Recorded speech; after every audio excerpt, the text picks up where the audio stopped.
Donc, en remplacement d'Adama, ce matin, j'invite notre frère Jacques à nous apporter la parole.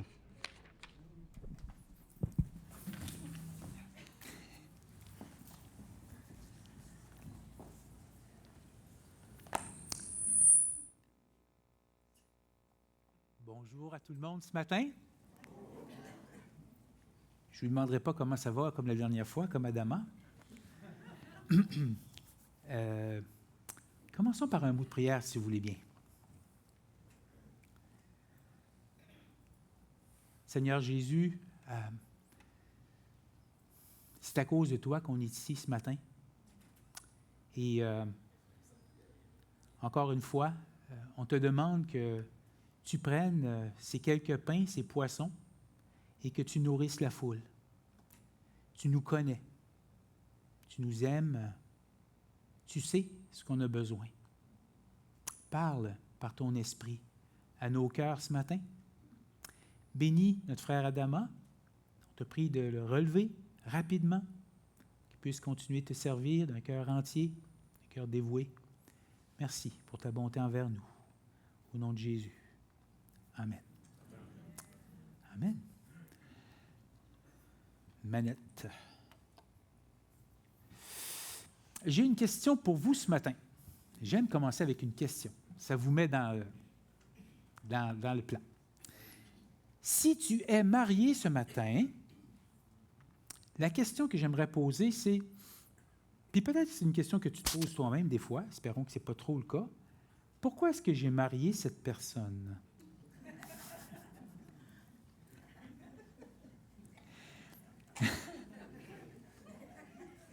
Si tu n'es pas marié, écoute quand même parce que ça va devenir pertinent pour toi. Pourquoi est-ce que j'ai marié cette personne? La bonne réponse, la réponse biblique, c'est pour pouvoir l'aimer, lui faire du bien, être son serviteur.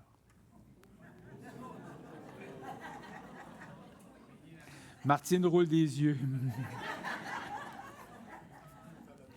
Mais la réalité, la vraie réponse, si on veut être vraiment honnête, c'est que je la trouvais jolie, puis je pensais qu'elle me rendrait heureux. Hein? C'est ça. Hein? Naturellement, on cherche le bonheur dans les personnes, puis qui nous entourent, notre épouse, les circonstances. C'est comme naturel. Comment est-ce que ça va avec ça? Ça ne va pas toujours parfaitement, hein? On le sait. Parfois, ça va bien, d'autres fois, moins bien. Puis, le problème, c'est que les autres personnes autour de nous, nommément les plus proches, eux aussi, ils ont cette même stratégie-là.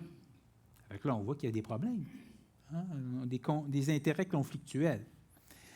Est-ce que vous connaissez Christophe Maé? Certains d'entre vous connaissez Christophe Maé. Il est célèbre. En 2016, il a sorti une chanson. Et je vais vous mettre un verre d'oreille dans la tête. Il est où le bonheur? Il est où? Il est où le bonheur? Il est où? Vous vous rappelez d'avoir entendu ça? Hein? Ah. Oui, on a entendu ça beaucoup. Puis dans la chanson, Christophe Maé dit « C'est une bougie, le bonheur. Ris pas trop fort, d'ailleurs, tu risques de l'éteindre. » Et c'est parlant, hein?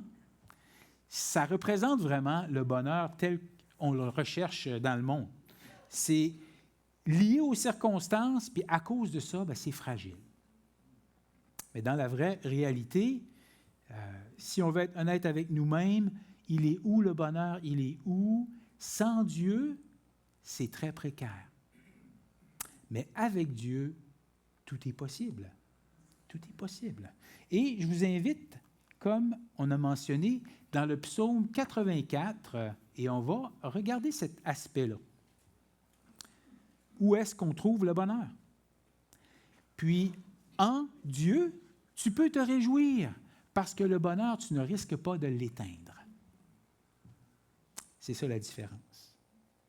Le psaume 84, c'est un psaume qui n'est pas un des psaumes des cantiques des degrés. Les cantiques des degrés, c'est le psaume 120 à 134. Et c'était des psaumes qu'on chantait en montant vers le temple à Jérusalem. On montait les degrés, les marches, si on veut. On montait vers le temple à Jérusalem. C'était un psaume de pèlerins qui s'en allait à Jérusalem. Le psaume 84, ce n'est pas entre 120 et 134, mais ça ressemble beaucoup au psaume des degrés. C'est un psaume qui va extrêmement bien pour les pèlerins qui s'en allaient au temple pour adorer, qui avaient hâte d'arriver, puis qui anticipaient comment ça allait être dans le temple. Et ils se réjouissaient d'avance. Dans l'Ancien Testament, on se rappelle que les gens ne pouvaient pas adorer n'importe où. Ils ne pouvaient pas adorer n'importe où. Le temple, c'était la place pour le juif croyant. C'était là où ça se passait. Un petit peu comme le centre Molson pour les amateurs de hockey. Il y a beaucoup de drapeaux des Canadiens qui ont disparu récemment. Hein? Qu'est-ce qui s'est passé? Désolé, Stéphane. Le temple, c'était le mont Everest pour les alpinistes. C'était là où les choses se passaient. Mais dans le Nouveau Testament, à cause du voile déchiré, à cause que Jésus a donné sa vie pour nous, que le voile s'est déchiré de par le haut jusqu'au bas, la voie nous est ouverte pour adorer Dieu où qu'on soit.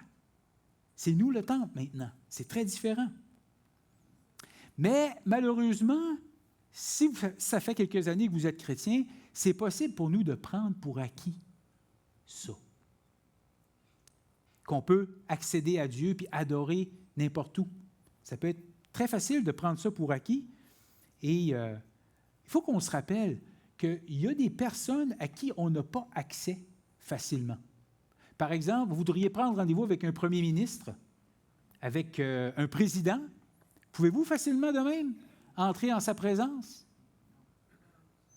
Pouvez-vous même prendre un rendez-vous avec votre médecin? Facilement? Ou même une personne vivante au bout du téléphone? C'est pas facile toujours. Et de prendre pour acquis qu'on peut entrer dans la présence de Dieu, du Créateur de l'univers. Mais si tu es un enfant de Dieu, tu as ce privilège-là ce matin. Et on va lire le psaume 84 à la lumière de cette réalité-là. Et moi, j'aimerais mettre un autre verre d'oreille dans votre tête, et j'aimerais que ce soit celui-là qui va rester. Pas « il est où le bonheur, il est où ?» Mais vous vous rappelez peut-être, certains d'entre vous, un chant qui a été traduit par Marianne Petitclerc, qui va « Le bonheur est de croire en Jésus et de se savoir un des élus, de posséder dans la vie un but, le bonheur est en lui. » Yes! C'est ça que je vais vous mettre dans les oreilles ce matin. Le bonheur est en lui. Exactement. Fait que si je donnais un titre à notre passage ce matin, c'est « Le bonheur est en lui ». Le bonheur est en lui.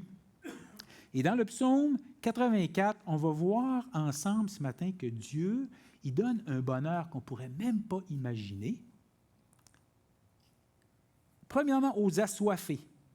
On va voir ça dans les versets 1 à 3. Il donne aussi aux petits, verset 4, aux serviteurs, verset 5, aux personnes qui sont éprouvées, versets 6 à 8, aux grands de ce monde, verset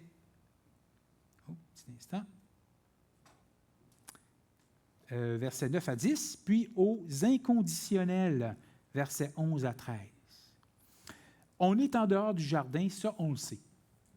Puis on vit dans un monde qui est hostile à Dieu et on a une nature qui, quoiqu'elle est pardonnée, elle n'est pas encore complètement coopérative avec Dieu. Puis parfois, elle nous donne la misère. Puis on a aussi un ennemi qui veut nous perdre.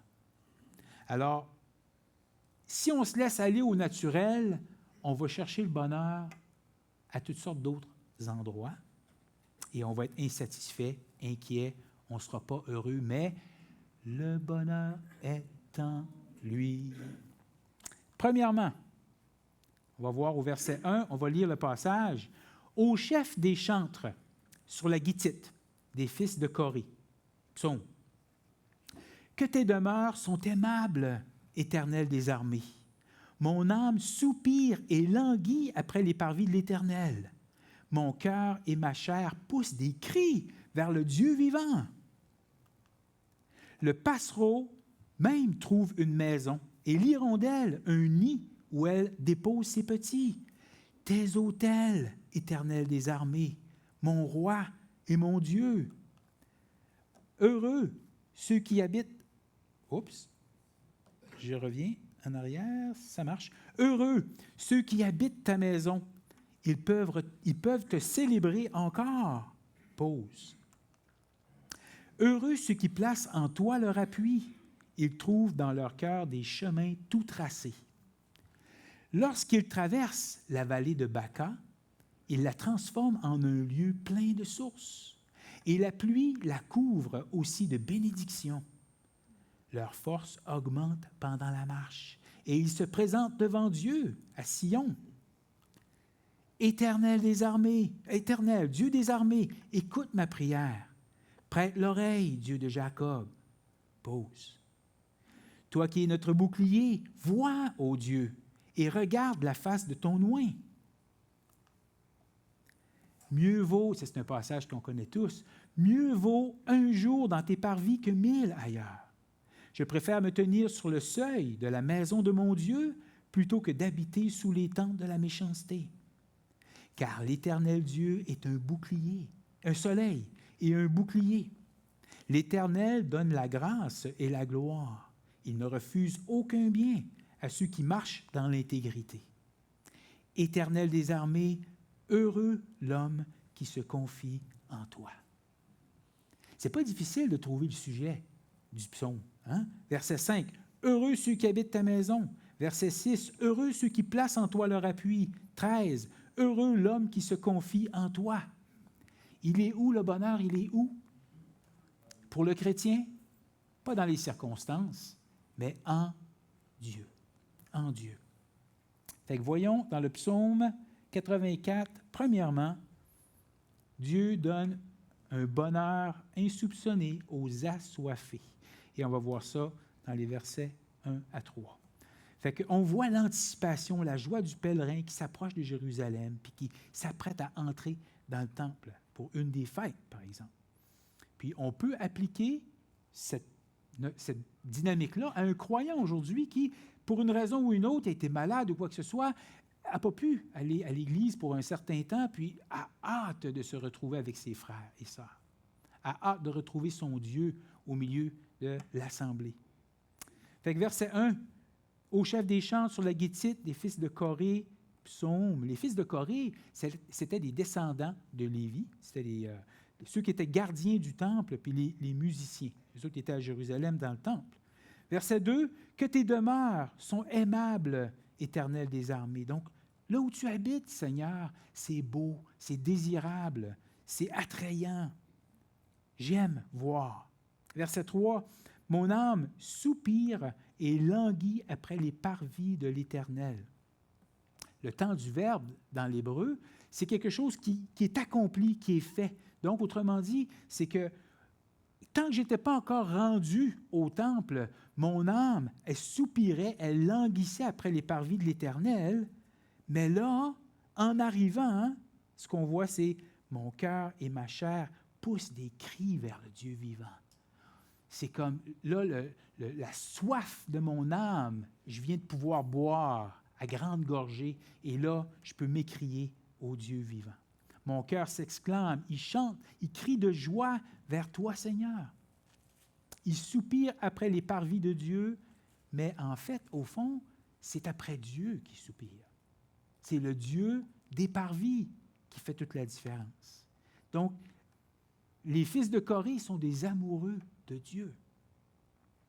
Et le vide de Dieu, le fait que ça fait un temps qu'on a comme moins communié avec lui, bien, en arrivant au temple, c'est comme « Oh Seigneur, me voici, finalement je suis là. » C'est là que je voulais être et c'est là que je suis maintenant. Donc, on voit que si on a soif de Dieu, si on s'ennuie de la communion avec Dieu à travers son peuple, bien Dieu y donne le bonheur aux assoiffés. Et deuxièmement, il le donne aussi, on le voit au verset 4, aux petits. Le passereau, même, trouve une maison, et l'hirondelle, un nid où elle dépose ses petits. Tes autels, Éternel des armées, mon roi et mon Dieu. C'est comme si, en rentrant dans le temple, tu regardes dans l'arbre, tu vois un nid d'hirondelles, tu dis « Wow! Les hirondelles peuvent rester ici toute l'année. Tu leur as laissé une place dans ton temple. » Puis une hirondelle, on sait que c'est insignifiant. C'est quoi une hirondelle dans les enjeux mondiaux, internationaux? C'est pas grand-chose.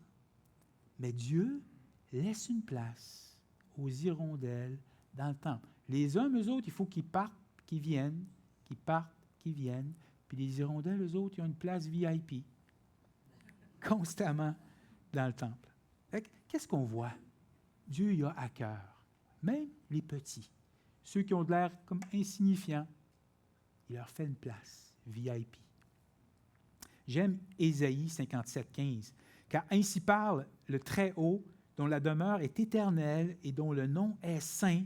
J'habite dans les lieux élevés et dans la sainteté, mais je suis avec l'homme contrit et humilié, afin de ranimer les esprits humiliés, afin de ranimer les cœurs contrits. Dieu aime le petit, celui qui en arrache, celui qui semble insignifiant aux yeux des autres, puis il n'est pas serré dans ses bénédictions pour ces personnes-là. Il est généreux. Avec les petits oiseaux, si eux trouvent une place dans les parvis de l'Éternel, combien plus les hommes et les femmes créés à son image. Fait que Dieu réserve la joie aux petits et il réserve aussi la joie à ses serviteurs. Et on voit ça au verset 5. Heureux ceux qui habitent ta maison, ils peuvent te célébrer encore. Pause. Heureux, c'est la troisième fois. Il y a 3 fois dans ce psaume-là où on voit le mot heureux. Et les fils de Corée, ils se tenaient proches du temple parce que c'était eux qui dirigeaient la louange. C'était les Richard Guignard de ce temps-là. Il y a un frère qui s'appelle Guy Lavoie qui disait c'est dans la mesure que tu t'impliques que tu grandis. Plus tu es proche de l'action, plus tu t'impliques, plus tu vas grandir. C'est une réalité non seulement dans les choses spirituelles, mais c'est une réalité dans tout. Au fond, tu sais, on parlait de hockey tantôt. Tu sais, est-ce que c'est mieux? Est-ce que tu vas être plus dedans si tu es dans ton lazy boy en train de regarder les finales? Ou est-ce que si tu es dans la chambre des joueurs après avoir scoré le but de la victoire? Plus tu es impliqué, c'est certain que plus tu en retires, plus tu le vis intensément. Ben, c'est comme ça. Hein? Qui a le plus de joie? Ceux qui sont proches, qui se tiennent proches, ceux qui sont les serviteurs. Et le psaume 42, c'est un psaume qui a aussi été écrit par les fils de Corée, et il parle encore de cette soif-là. Il dit, puis vous connaissez, plusieurs d'entre vous connaissez ce psaume-là, à partir du verset 2, « Comme une biche soupire après les courants d'eau, ainsi mon âme soupire après toi, ô Dieu. Mon âme a soif de Dieu, du Dieu vivant. Quand irai-je et paraîtrai-je devant la face de Dieu? Mes larmes sont ma nourriture jour et nuit, pendant qu'on me dit sans cesse, où est ton Dieu? Quand je ne suis pas là où ça se passe, je suis dans les larmes, j'ai soif. Je me rappelle avec effusion de cœur, quand je marchais entouré de la foule et que je m'avançais à sa tête vers la maison de Dieu, au milieu des cris de joie et des actions de grâce d'une multitude en fête. Moi, je peux vous dire, j'ai eu aussi l'occasion d'animer la louange à quelques reprises, puis d'être là avec le peuple, puis le peuple chante et Dieu reçoit les louanges, c'est électrique, c'est magique. J'aimerais pouvoir vous téléporter puis vous le faire vivre, vous aussi. Bien, le psalmiste, c'est ça qu'il vivait. Je me rappelle de ça, là, puis j'en suis malade. J'aimerais être de nouveau là. Fait qu'au verset 5, il dit « Heureux ceux qui habitent ta maison, ils peuvent te célébrer encore. Ceux qui sont là, qui sont proches, qui sont près de l'action, mais ils en ont plus à dire, ils en ont plus à chanter, ils en ont plus à remercier, à louer au sujet de leur Dieu, parce qu'ils ont du vécu avec lui. Tout un bel encouragement à s'impliquer, à s'approcher, puis à être là où ça se passe. Donc, Dieu est la source de bonheur pour les serviteurs. Et aussi, au verset 6 à 8, pour les éprouver, ceux qui trouvent ça tough, ceux qui passent des temps difficiles. Puis ça, c'est sûr que ça nous tente moins. On voudrait ne pas être impliqué par ce verset-là. On ne voudrait pas que ce soit... Mais ça peut arriver. Verset 6. « Heureux ceux qui placent en toi leur appui et trouvent dans leur cœur des chemins tout tracés. Lorsqu'ils traversent la vallée de Baca, ils la transforment en un lieu plein de sources, et la pluie la couvre aussi de bénédictions. » La vallée de Baca, c'est quoi? C'est la vallée des pleurs. C'est le moment ou les moments de notre vie où c'est tough, où on en a par-dessus, puis qu'on n'est pas capable, on n'en peut plus. La vallée des pleurs. Puis il ne dit pas si jamais il passe. Il dit quoi? Lorsqu'il passe. C'est pas mal une certitude entre notre conversion et notre arrivée dans la gloire qu'on va avoir à passer par des moments. Peut-être que ce n'est pas le cas maintenant. Merci Seigneur si ce n'est pas le cas. Mais qu'est-ce qui est beau dans tout ça, c'est que cette souffrance-là, cette épreuve-là, n'est pas pour rien. Qu'est-ce qu'on voit? Il la transforme en un lieu plein de sources. Avec Dieu, ça c'est différent. Tu sais, dans mon travail, moi je côtoie des gens qui sont quand même aisés financièrement, qui sont à l'aise, mais savez-vous qu'ils ne peuvent pas quand même se garantir de la maladie, de la mort, avec leurs moyens? Et vous en connaissez aussi des gens comme ça. On ne peut pas. Il y a des choses sur lesquelles on n'a pas le contrôle. Puis pour le croyant, ça change complètement. Est-ce que c'est possible pour un croyant que Dieu permette une vallée de Baca, mais pour de bonnes raisons, qui vont être bénéfiques pour nous?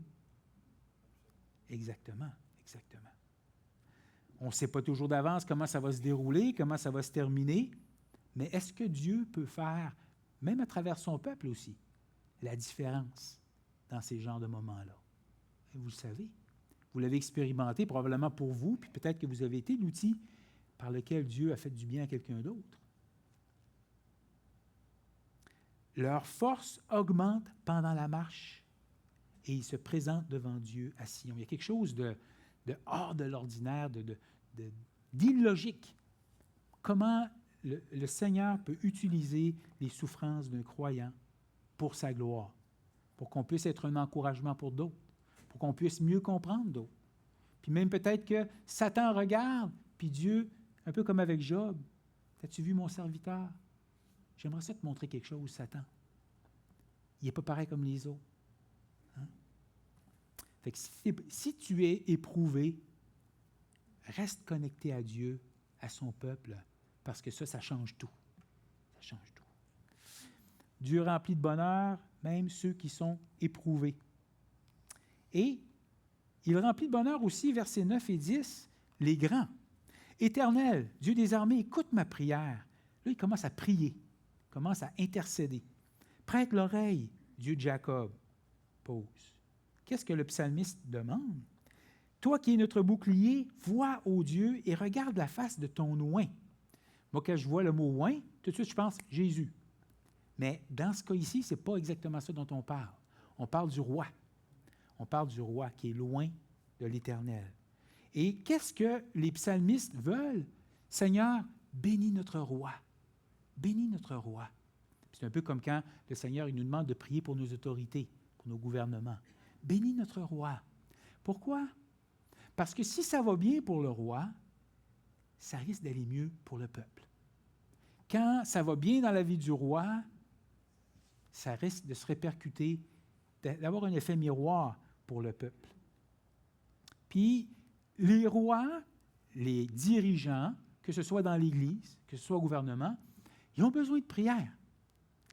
Quand ta tête dépasse d'une tête toutes les autres, où est-ce que les flèches vont se loger en général? La tête qui dépasse. Hein? Les dirigeants ont besoin de prière. Il y a peut-être des raisons pas toujours bonnes qui les ont amenés à être là, mais ils sont supposés d'être des serviteurs pour le peuple. Prions pour eux. C'est pas facile d'être leader responsable, de prendre des décisions puis d'essayer de plaire au plus grand nombre en étant vrai, intègre. Hein? Donc, ils ont besoin de prière. Dieu veut donner aux grands le bonheur à travers les prières de l'ensemble. Hein?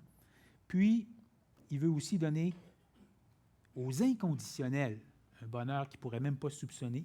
Et on va voir ça à partir du verset 11. Mieux vaut un jour dans tes parvis que 1000 ailleurs. Et c'est ça que les auteurs, les fils de Corée, pensent vraiment. Ils ont fait le poids, là. Puis pour eux, un jour dans les parvis de Dieu vaut mieux que 1000 dans toutes les autres choses que le monde peut leur donner. C'est ça qui fait battre leur cœur. On peut servir par devoir, puis probablement la majorité d'entre vous, ça vous est arrivé d'expérimenter une fatigue qui vous amène à servir, peut-être à ne pas lâcher votre engagement, mais que là, c'est comme vous n'avez plus vraiment la joie. Là. Vous le faites par engagement, par solidarité, mais le plaisir, la joie n'est pas là, pour un temps.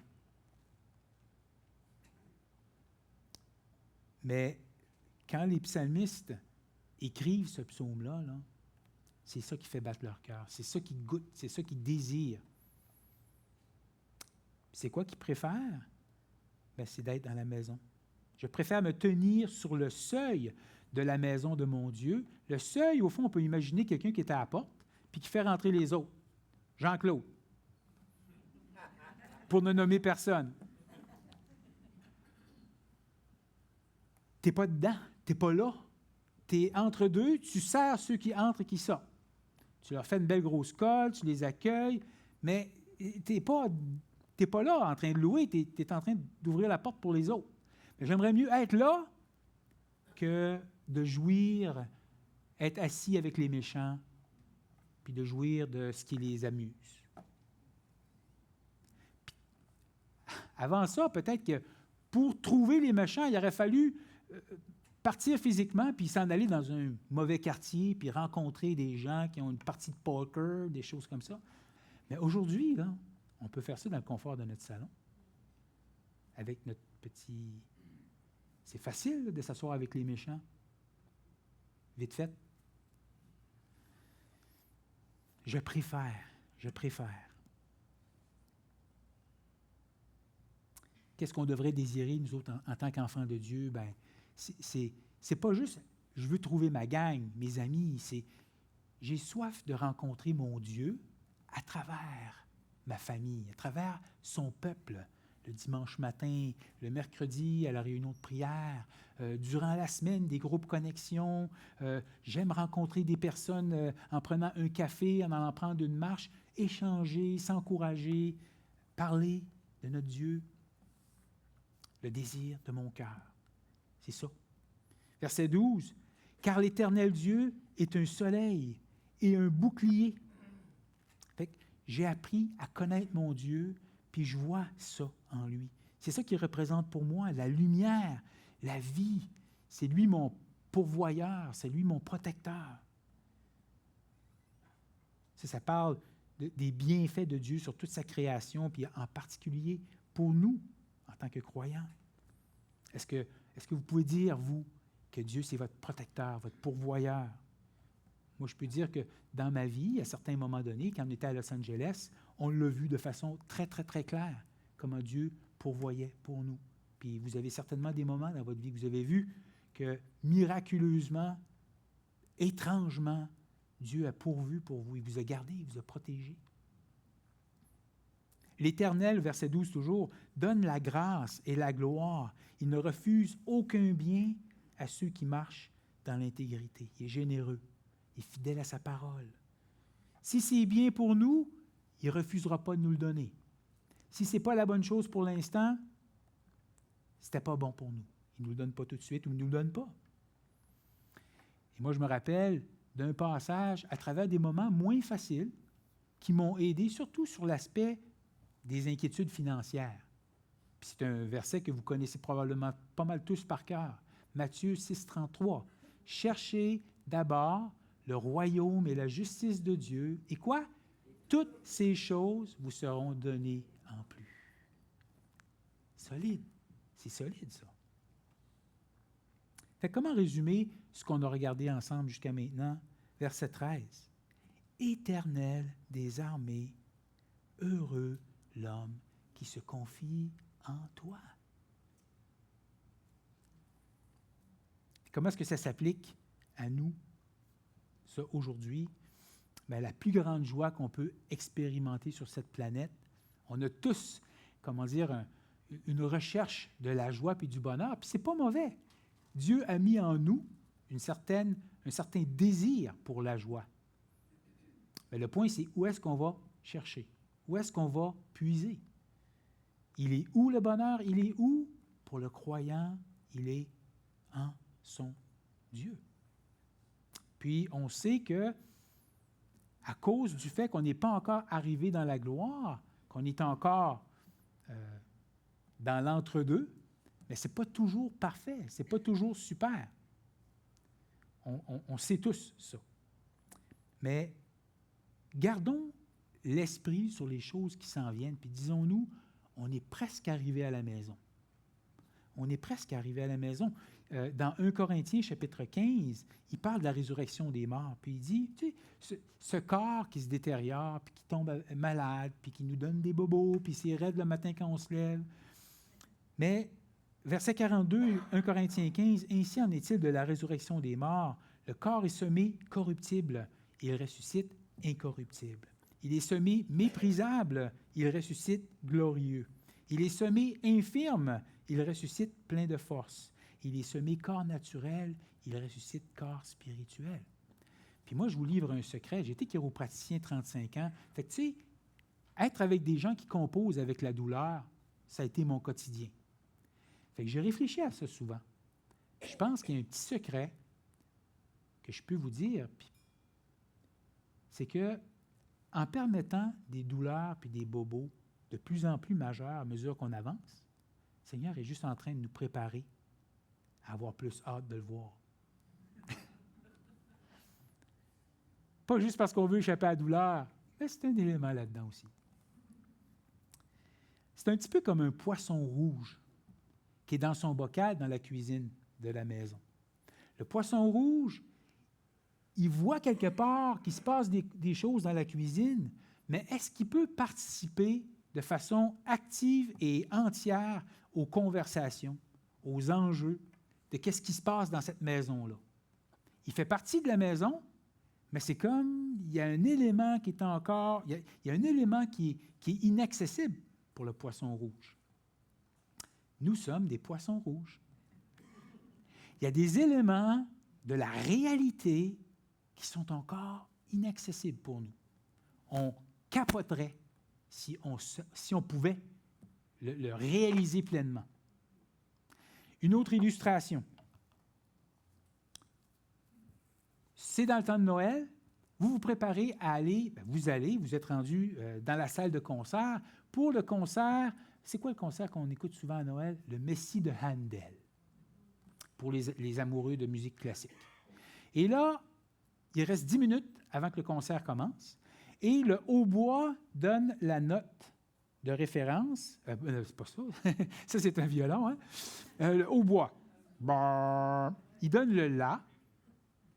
Et ça, c'est la note avec laquelle tous les autres s'accordent. Et là, c'est une cacophonie. Je veux dire, si tu es là, tu dis « Wow, qu'est-ce qui se passe? » Et là, finalement, tout ça, ça finit. Tout le monde est accordé. Et là, le chef d'orchestre lève la main et le concert commence. Nous sommes encore en train d'accorder nos instruments. Mais le concert s'en vient. Et on est invité au concert. Et juste pour s'encourager, je vais terminer avec ça. C'est une lecture dans Apocalypse. Moi, j'aime l'idée de se transporter un peu en avant et essayer d'imaginer comment ça pourrait être. Puis, dans le chapitre 1, Jean a une vision sur l'île de Patmos. Et au verset 17 du chapitre 1, ça dit « Quand je le vis, je tombai à ses pieds comme mort. Il posa sa main droite en disant sur moi, en disant « Ne crains point. » Et il dit « Je suis le premier, ça c'est Jésus, et le dernier, et le vivant. J'étais mort, et voici je suis vivant au siècle des siècles. Je tiens les clés de la mort et du séjour des morts. » C'est moi qui décide. Écris donc ce que tu as vu, ce qui est et ce qui doit arriver ensuite. Là, il dit, j'ai des lettres à faire parvenir à 7 églises. Tu vas leur faire connaître qu'est-ce que je veux leur dire. Et là, à la fin du chapitre, ça va jusqu'à la fin du chapitre 3. Au chapitre 4, là, on voit le trône de Dieu avec 24 vieillards et 4 êtres vivants, qui sont des anges, et qui adorent Dieu autour du trône. Les 24 vieillards se prosternent devant Dieu, puis ils jettent leur couronne devant le trône. Puis ils disent, « Tu es digne, notre Seigneur et notre Dieu, de recevoir la gloire, l'honneur, la puissance, car tu as créé toutes choses, et c'est par ta volonté qu'elles existent et qu'elles ont été créées. » Et au chapitre 5, là on voit, dans la main droite de celui qui est assis sur le trône, Dieu, dans sa main droite, un livre scellé de 7 sceaux. Et ça dit, « Personne ne fut trouvé digne d'ouvrir le livre, ni même de le regarder. » Et Jean, il est brisé par ce qu'il voit là. Il dit au verset 4 du chapitre 5, « Je pleurai beaucoup de ce que personne ne fut trouvé digne d'ouvrir le livre, ni de le regarder. » Mais, au verset 5, un des vieillards me dit, « Ne pleure point. Voici le lion de la tribu de Juda, le rejeton de David, a vaincu pour ouvrir le livre et ses 7 sceaux. » Et je vis au milieu du trône et des 4 êtres vivants et au milieu des vieillards un agneau qui était là comme immolé. Il avait 7 cornes, on parle de grande puissance. Et il avait 7 yeux qui sont les 7 esprits de Dieu envoyés par toute la terre. Et là, on parle d'omniscience. Il voit tout, il est partout. Verset 7, il vint et il prit le livre de la main droite de celui qui était assis sur le trône. Quand il eut pris le livre, les 4 êtres vivants et les 24 vieillards se prosternèrent devant l'agneau, tenant chacun une harpe et des coupes d'or remplies de parfums qui sont les prières des saints. Juste un petit rappel, vos prières ne sont pas oubliées, ne sont pas perdues. Il y a quelqu'un pour qui vous priez depuis longtemps, puis vous êtes peut-être un peu découragé. Le Seigneur s'en rappelle de toutes. Il les garde. Il les prend à cœur. Verset 9, « Et ils, les 4 êtres vivants et les 24 vieillards, chantaient un cantique nouveau en disant, « Tu es digne de prendre le livre et d'en ouvrir les sceaux, car tu as été immolé et tu as racheté pour Dieu par ton sang des hommes de toute tribu, de toute langue, de tout peuple et de toute nation, et tu as fait d'eux un royaume et des sacrificateurs pour notre Dieu, et ils régneront sur la terre. » Et là, une vague, un tsunami de louanges qui part. Verset 11, « Je regardai et j'entendis la voix de beaucoup d'anges autour du trône, des êtres vivants et des vieillards, et leur nombre était des myriades de myriades et des milliers de milliers. Ils disaient d'une voix forte, « L'agneau qui a été immolé est digne de recevoir la puissance, la richesse, la sagesse, la force, l'honneur, la gloire et la louange. » Et toutes les créatures qui sont dans le ciel, sur la terre, sur la mer et tout ce qui s'y trouve, je les entendis qui disaient à celui qui est assis sur le trône et à l'agneau, soit la louange, l'honneur, la gloire et la force au siècle des siècles. Amen. Les 4 êtres vivants disent Amen. Et le peuple de Dieu, ceux qui sont rachetés par le sang de l'agneau, disent Amen. Viens bientôt, Seigneur Jésus. Viens nous prendre pour être avec toi. Viens maintenant par ton Esprit Saint pour nous apprendre à te connaître tel que tu es, à t'aimer, à t'admirer en attendant ton retour. Viens pour que le vrai concert